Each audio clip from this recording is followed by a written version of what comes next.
તમને બહુ સારી રીતે ખબર છે કે હું અત્યારે લાઈફમાં બહુ બધા રિસ્ક લઈ રહ્યો છું, કે મને કરિયરની મારી પડી છે, પરંતુ મેં કીધું રિસ્ક તો લેવા દે. અને એ રિસ્ક ઉપરથી મેં કાલે એક છોકરી સામે પ્રપોઝલ મૂક્યું. છોકરીએ કીધું કે તારી પાસે શું છે? મેં કીધું મારી પાસે ખતરનાક ઇન્ટેલિજન્સ છે, મારા પાસે બહુ બધી જબરદસ્ત હાઈ લેવલની બુદ્ધિ છે. છોકરીએ મને કીધું તારા પાસે પૈસા નથી. મેં કીધું હાવ ફકીર માણસ છું, મને કે તો મારું મેળ ના ખાય તારા જોડે.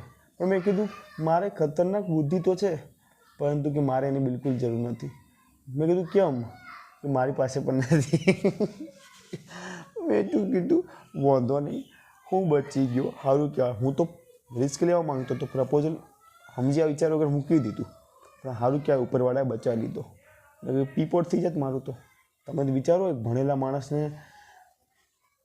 એક અભણ માણસ જોડે રહેવું, it's very difficult task. Definitely ઘરમાં એક જણ જોડે રહી રહ્યો છું, પરંતુ યાર શું કરીએ, જીવવું તો પડે ને, રિસ્ક લેવા પડે. એને ખબર નહીં હોય ને કે લવ ક્યારે પણ મની જોડે મની ટર્મમાં શું કહેવાય આપણે કમ્પેર ના થાય. પરંતુ અત્યારની જનરેશનને વસ્તુ ખબર પડી જાય તો જોતું એટલે આપણે હજી સિંગલ જ છીએ અને સિંગલમાં મજા છે.